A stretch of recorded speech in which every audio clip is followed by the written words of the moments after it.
West is down west. To Jeff Hardy, the charismatic enigma. Phenomenal one, AJ Styles. Guys, it's me, Pia Toscano from American Idol. This is Matt Hardy. Chuck Zito, and you're watching Ring Fever. There is no cure. You got to be kidding me.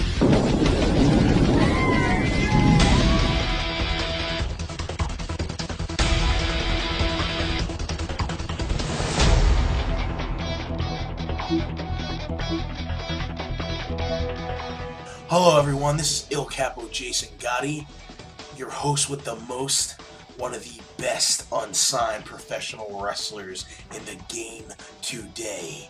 And what you are listening to now is the Ring Fever radio show, where the fans are the stars. Hope everybody's week's going well. Mine has been very terrible, and I've been in a really bad mood. Pretty much the only thing that went good this week was my match this past weekend for South Jersey Wrestling, where I was victorious and busted out the old Tito Ortiz Gravedigger after my matchup. So now on to the things that I want to talk about.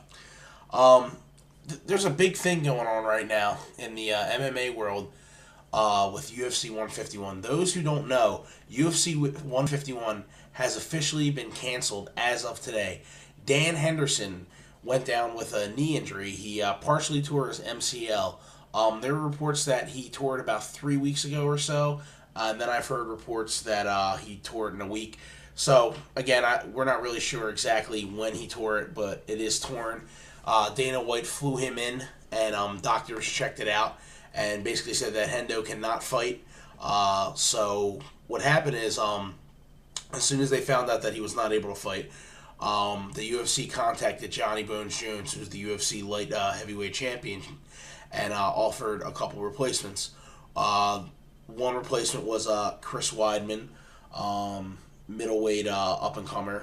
I think that would have been a really good fight, but Jones turned that down. And the other one was Chael Sonnen. Now, Chael Sonnen, who just fought Anderson Silva again for the UFC middleweight championship, is coming off a loss, but him and John Jones have exchanged some war of the words on Twitter. John Jones point blank refused to fight him as well. Basically, Greg Jackson, and this is from Dana White, so this is an actual quote. Greg Jackson told John Jones that this would be the worst fight of his career. The worst decision of his career to fight Chael Sonnen. And John Jones just refused to fight. He refused to fight anybody on short notice. Now, here's what I want to talk about. That really pisses me off, and you know what? I think it pisses off a lot of people too, and I'm sure some people might disagree with me, which I'll get into, because a lot of the people that were fighting on this card are very pissed off and very angry, and rightfully so, because now they're out of that money that they were going to make. A lot of these guys, they don't make a lot of money, especially on the undercard. I believe the starting UFC salary is $6,000 to fight, 6 to win. That's $12,000. Now you still have to pay, your agent. You still have to pay your sparring partners, your gyms. That's a lot of money to me, but you know what I mean. It's not a lot of money when you figure, and then you have tax. All that stuff's going to other things, and you only get to fight every couple months. So it's these guys are struggling, and it's a really selfish friggin' thing for John Jones to refuse to fight anyone. People have fought on couple days or a week's notice. I mean, look at Tito Ortiz. He fought Rashad Evans on 8 days' notice. Michael Bisping fought on 8 days' notice. I believe it was against Chael Sonnen. You know what I mean? So it's just it is what it is. You know what I mean? And it's ridiculous. So basically, UFC canceled UFC 151. It's the first time since Dana White and Lorenzo Fertitta have bought the company, which they bought in 2001. In 11 years that they had to cancel a fight. I mean, their whole thing was, UFC, we don't cancel fights. We'll always have replacements and stuff like that. So it's a shame that they have to cancel this. To me, my take on it is this: John Jones. I never liked John Jones. I think he's a terrific fighter. I think he's one of the best in the world. But as far as personality, as far as who he is as a person and his character, I think he's a piece of shit. And I think he's selfish, and I think he's fake, and I think he preaches, all this religious stuff. to gain fans and to gain like respect and stuff. And to me, when you start doing shit like that, you know what, you're a scumbag. You really are. And actions speak louder than words. And this really just proves my theory that John Jones is nothing but a scumbag, a selfish piece of crap. You know what I mean? I mean, if he's so religious, all right. Now listen, I'm not going to get into religion and different religious topics, but we're going to speak on who he says as a character. He talks about that he's real religious. How's he so religious if he's going to strip clubs and crashing his $250,000 Bentley and getting DUI charges? Pretty sure that's not anywhere in any religion. You know what I mean? So just stuff like that, and that's all I'll speak on as far as that, because I don't want to make it into that topic. I would really just want to speak on his character. I mean, let's even talk about how he backstabbed Rashad Evans. Rashad Evans was a big staple of Greg Jackson's camp, and he basically backstabbed him, and now they're no longer friends. They no longer talk, and they made a pact that they will not fight. You know what I mean? And he went against them, and when Rashad was out, he took a fight on short notice to actually win the light heavyweight championship against Mauricio Shogun Rua. He took that fight on short notice. So now you're not going to fight anybody on short notice. Why? Because you're selfish, dude. Because you don't care about nobody but yourself. So now because you're not fighting all these dudes that are on this undercard that have no choice but to fight guys like Charlie Brenneman, you know what I mean? He's out, and right now what I'm doing is I'm looking at some of the tweets that they're posting. Brenneman's really upset. Castillo's really upset. There's a lot of guys. Kyle Noak's upset. He was fighting. Henry Martinez is fighting. You know what I mean? And a lot of these guys are really upset because they don't make a lot of money. So it's ridiculous. And really the only people that, as far as I've seen, as far as Twitter, people that have supported him is Benson Henderson. Oh, you don't understand, how the fight game, blah, blah, blah, blah, blah. Well, you know what, that's great, Benson Henderson. This is his exact quote on his Twitter, because he can kiss my ass too, scumbag. This is what Benson Henderson: for all the people who don't understand the sport of MMA, ask any NFL team to play the Super Bowl versus a not worthy opponent. Here's a thought. How about you shut the hell up and stop being a little punk and be a warrior and a fighter, okay? Because you have a lot of money, you're going to run your mouth and blah, blah, blah, like you're better than everybody. Well, guess what? I hope Nate Diaz cracks your face open, because that's a real dude. That's a dude that'll fight anybody, unlike you little punk. And by the way, Frankie Yeager beat you again. He got screwed, scumbag. So yeah, I don't like that dude anymore. You know what I mean? What kind of quit's that? Oh, you don't understand what a worthy team. Well, who deems anybody worthy, pal? You know what I mean? Why don't you take some of that money that you just made and pay the rest of these guys that are making $6,000 and now they can't make their rent? So shut your mouth with your little title, scumbag. It makes me sick, dude. And it's like, I don't care. You know what I mean? This isn't a politically correct show. This is my show, and I'm going to speak my mind. You know what I mean? It's the truth. Benson Henderson, you're another guy. You're a great fighter, but obviously you're letting all this fame go to your head. But listen, here's the thing with you and John Jones. None of this stuff's going to last. None of this shit lasts, dude. Seriously, none of it. Nobody's famous forever. There's very few that are. And if you don't do the right thing with your fame, then you know what? You're a scumbag. You know what I mean? That's great. John Jones is saying that he's a real businessman. This is from John Jones. I'm a real businessman, and I do what's best for me, and blah blah blah. Make business decisions. And Dana White in the press conference call, because I listened to that. He said, no, he's not a businessman. He's a fighter. If he was a businessman, he would have never made that decision. Because, you know what, I mean, me and Dana White, I don't know him, but from listening to Dana White, there's a lot of things I don't like that he says, and then there's times when he says things, and they're right on the money, and I'm like, yeah, you know what, I like this guy. And, he said it, you're not a businessman. If you're a businessman, you would take this fight. Because now, listen, now you're costing the UFC millions of dollars. You're costing all the other fighters on this card money, guys that don't have it. You drive around in a $250,000 friggin' car, dude. These guys are making $6,000. They have kids. You know what I'm saying? And they can't feed them now because you're an asshole. Are you kidding? Are you for real right now, John Bones Jones? Whatever, dude. Believe your own hype. I have an idea. Why don't you go have a drink and drive your Bentley? Yeah, maybe you should do that again, role model. Fucking scumbag. But no, dude, you know, I'm sorry that like I'm emotional on this because it really upsets me because I understand what it's like to struggle and not have money. You know what I mean? I mean, I really do, and like for someone like that who the UFC has given him such a great opportunity to become a star and to make money and to provide for his family. Now you're not going to give back, and not only are you going to screw the UFC, but you're going to screw the rest of the fighters. Those guys that are hungry, that are warriors. You're not a warrior. You're a scumbag. Yeah. I give you, you're a good fighter, but being a good fighter doesn't make you a warrior. It doesn't give you that heart. You don't have no heart, dude. You know, and Greg Jackson, you're another one. And Dana White really reamed him and said Greg Jackson shouldn't be giving advice to anybody. He's a effing weirdo. That's exactly what he said, and I agree.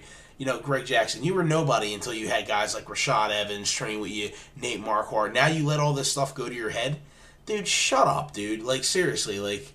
You know what? If you were anybody, how's this going to hurt your fighter? How's fighting Chael Sonnen going to hurt your fighter? First off, he's a middleweight. And yeah, he's moving back up to 205. He's out of shape. He hasn't been training. You've been training for freaking 12 weeks at least for this fight. And you're not going to fight Chael Sonnen? And you're not going to fight anyone else? I mean, that's crazy, dude. So, John Jones, you know what? Enjoy your money. Enjoy your fame. Enjoy your Nike sponsorship. You know what? And all that stuff, you know what, dude, that means nothing because you proved to the fans, and I'm a fan, okay? I'm not an MMA fighter, I'm just a fan. You proved to me and you proved to the rest of the guys that wanted to fight on this card and provide for their family, and all of your fans that support you and people that bought tickets, you know what I'm saying, you know, for this fight, to see you fight because people do like you, you let them down. So sit there in your little house in New York, you know, thinking you're better than everyone. Well, guess what? You're not better than everyone. And there's going to be somebody that's going to beat you and knock that ego off of your little shoulder. And I hope it's sooner than later because I can't stand you, dude. So that's what I want to say about that. Now, on to the next topic. Lyoto Machida was scheduled to fight our boy, Mr. John Jones, at UFC 152 in Toronto, Canada. Now we just found out, literally half an hour, maybe. I'm sure, you know, just found out half hour or whatever that that's not going to happen. That this is not going to happen. Machida turned the fight down because he said that's not enough time. There's not enough time for him to train. I kind of understand that. I do. I mean, he did, you know, lose to Jones initially, so I'm not really going to hammer Machida. You know what I mean? I do understand his point.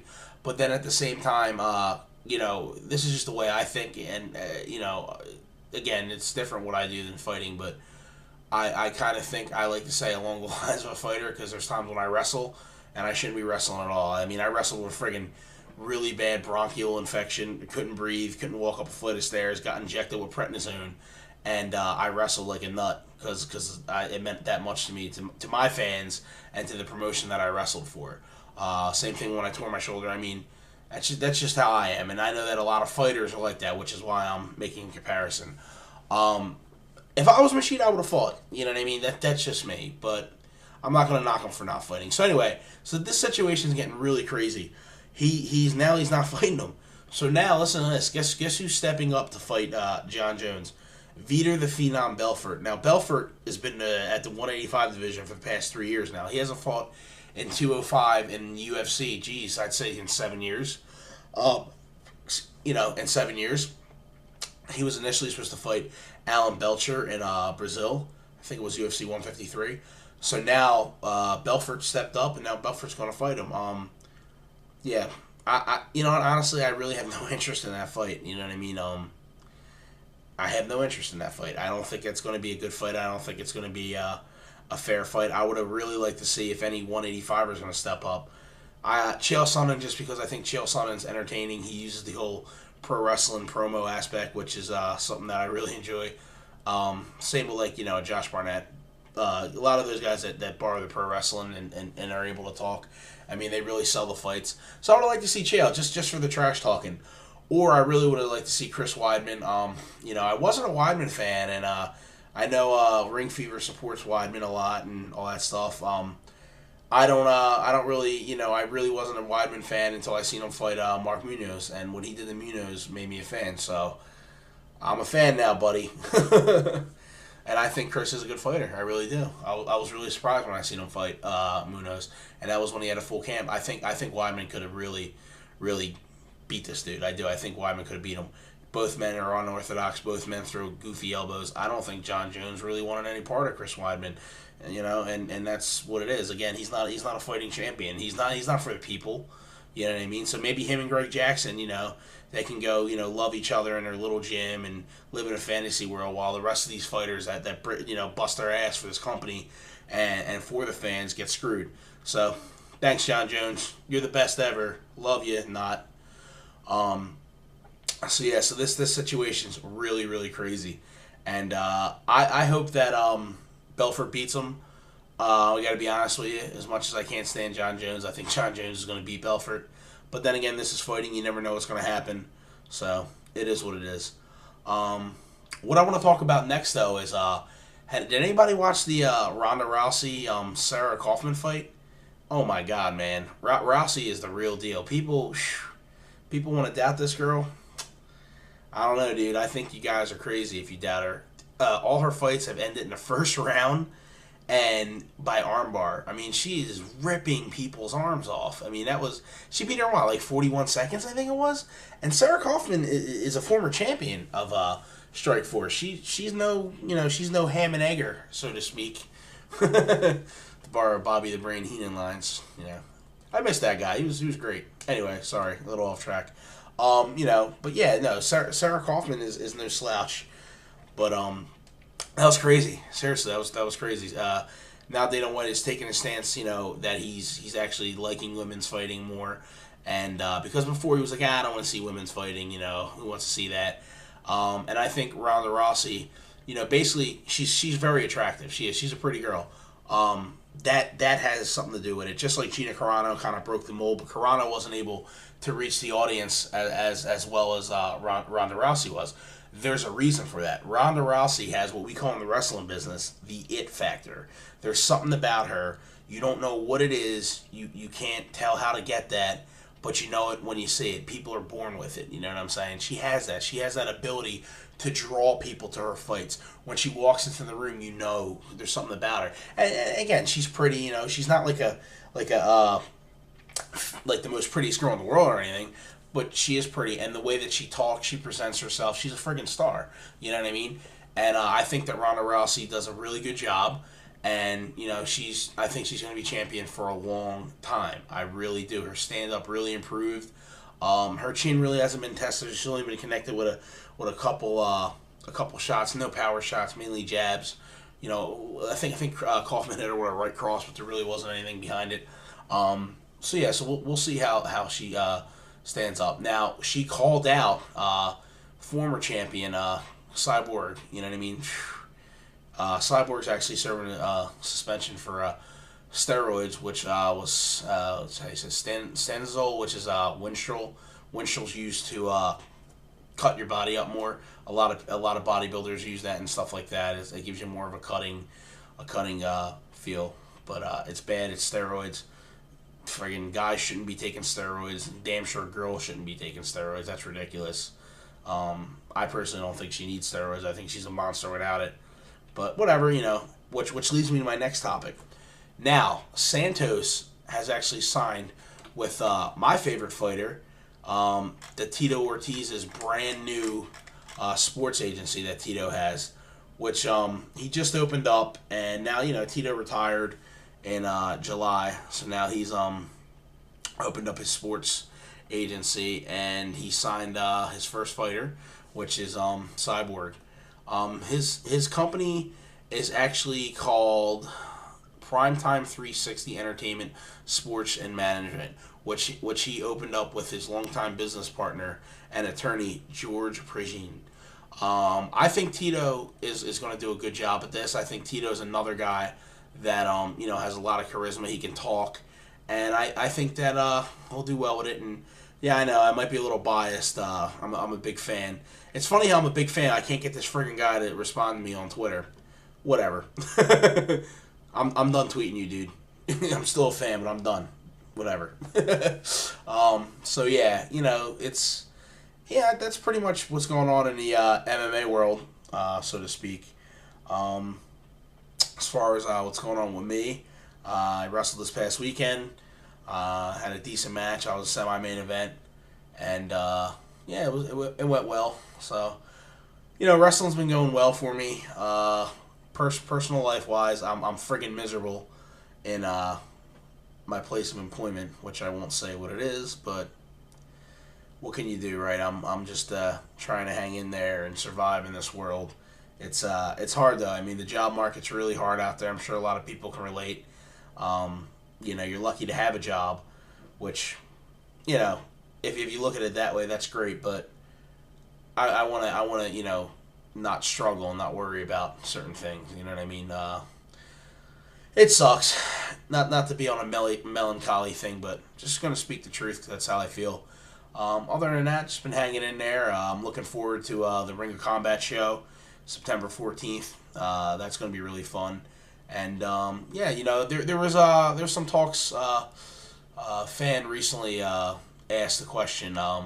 If this is for the fans, why are you just talking? Well, I gave you the opportunity, bro, to email me and to respond to you, and you never did. So obviously you're just hating. So you can take your ass and go troll somewhere else, pal. Because now I'm going to call you out. You're being a hater. Stop being a hater, dude. You don't like the show, don't listen to it. Because there's a lot of people that do like it.